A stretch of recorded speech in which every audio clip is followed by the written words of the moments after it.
Judas Tadeo, magkapatid na marito.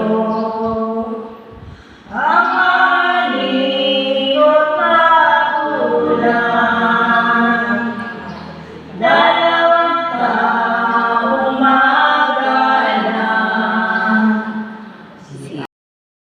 Ang pangalan, lubay-lubang timpiman, lubay-lubang timpiman, kahit mahirap ang buhay.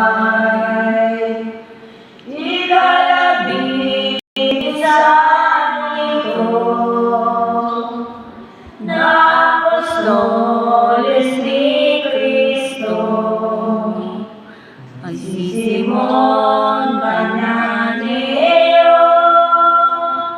Dukha may mabuting tao, dukha may mabuting tao, ang maawaing totoo. Ang ikalabing-dalawa,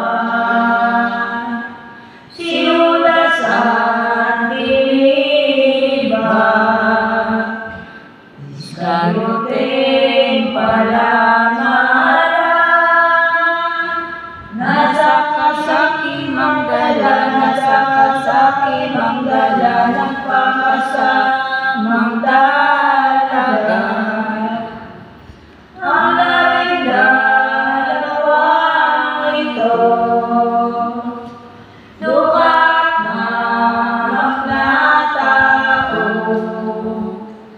walang halaga sa mundo, mga totoo, walang gulo kahit ano, ito ang siyang binira ni Jesus na poong mahal, magpapatanyag na aral, gagawa ng kapahalagan dito sa sang sinukuban nito, ang makikinig Sige, diretso doon. ng pamilya naman.